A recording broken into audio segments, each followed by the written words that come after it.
route des Tamarins a été déclarée d'utilité publique en mai 2002. Les achats de terres indispensables à sa construction ont alors pu commencer. Au niveau agricole, 45 agriculteurs sur une centaine d'hectares ont été touchés, essentiellement sur les communes de Saint-Paul et de Saint-Leu. Jannick Carpin est l'un d'entre eux. Aujourd'hui, il revient pour la première fois sur les terres qu'il cultivait. Ben voilà, mon exploitation, c'était tout ça auparavant.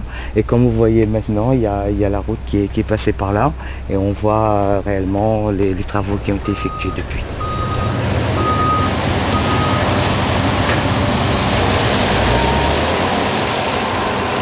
Oui, c'était vraiment des bonnes terres avec une bonne valeur agronomique. Le rendement à l'hectare s'est situé entre 110, 115 voire 120 tonnes hectare, qui n'était pas négligeable pour la zone. Parce que vous aviez l'eau? Effectivement, parce que c'était irrigué. C'est des parcelles entièrement irriguées. Ça va bien, ouais, dites-moi. Fait les travaux là-bas, là. Pour la région, il était impensable que des agriculteurs perdent même partiellement leur outil de travail. Elle a donc demandé à la SAFER d'élaborer une réponse foncière satisfaisante dans chacun des cas.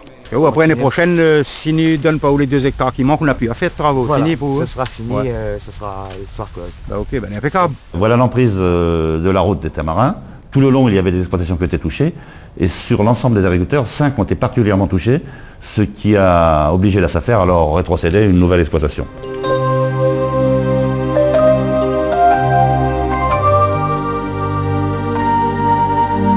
Dans ce secteur, pas très loin de la balance de l'Ermitage, l'emprise de la route concernait en effet plus d'une dizaine d'exploitations, dont 5 ont été particulièrement touchées. Elles ont été déplacées en bloc sur des terres que la SAFER avait en réserve en bordure de la zone. Les exploitations voisines, elles aussi touchées par la route, ont été consolidées par les reliquats de ces déménagements. Jannick, lui, fait partie des 5 déplacés. Toutes ces terres étaient en friche. Il a fallu faire des gros travaux fonciers pour pouvoir le remettre en état. Et par la suite, on a mis l'irrigation. Et moi, il me restait juste à replanter de la canne et pour pouvoir récolter par la suite. Et là, on arrive à quel rendement? Là, je peux atteindre un rendement, disons, à 115 tonnes, 120 tonnes hectare. Alors, ça va. Là, coupé, là? Ouais, c'est pas évident.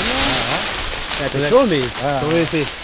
Alors, pour rétrocéder des terres, effectivement, qui n'étaient pas en culture, donc la région nous a donné les moyens de remettre ces terres en culture, donc de faire les travaux d'amélioration foncière nécessaires et d'installer les réseaux d'irrigation. Et ce, sur une période de 3 ans, puisque les intéressés ont touché une indemnité susceptible de couvrir donc leurs revenus agricoles sur une période de 3 ans. Grâce à ce dispositif, les agriculteurs ont pu vivre ce bouleversement en toute sérénité, sans perte de revenus. Dans le cas de Jannick, la transition a été idéale. Il a travaillé ses anciennes terres jusqu'au dernier moment, tout en préparant sa nouvelle exploitation. Ma dernière récolte, je l'ai effectuée en 2004 jusqu'à fin novembre 2004. Voilà. Et par la suite, comme les terrains de ma nouvelle exploitation ici étaient déjà prêts pour pouvoir replanter, j'ai immédiatement replanté début 2005 pour pouvoir récolter vers fin 2005, octobre-novembre 2005, les nouvelles cannes. Ce qui fait que j'ai pas eu de rupture entre l'ancienne et la nouvelle exploitation. Il y a eu une continuité totale. Il y a eu une continuité totale dans ma production. Ouais, les travaux là-bas, de toute façon, si vous êtes satisfait, je pense que la route d'État, il ne faudra pas venir faire les tirages. Hein. Oui, mais bon... À la fin de l'année 2006, 85% des surfaces prises aux agriculteurs ont pu être compensées. La situation sur Saint-Paul étant même résolue à 95%. Et tous les agriculteurs ayant perdu des terres pour la construction de la route restent aujourd'hui prioritaires lors de toute rétrocession foncière faite par la SAFER.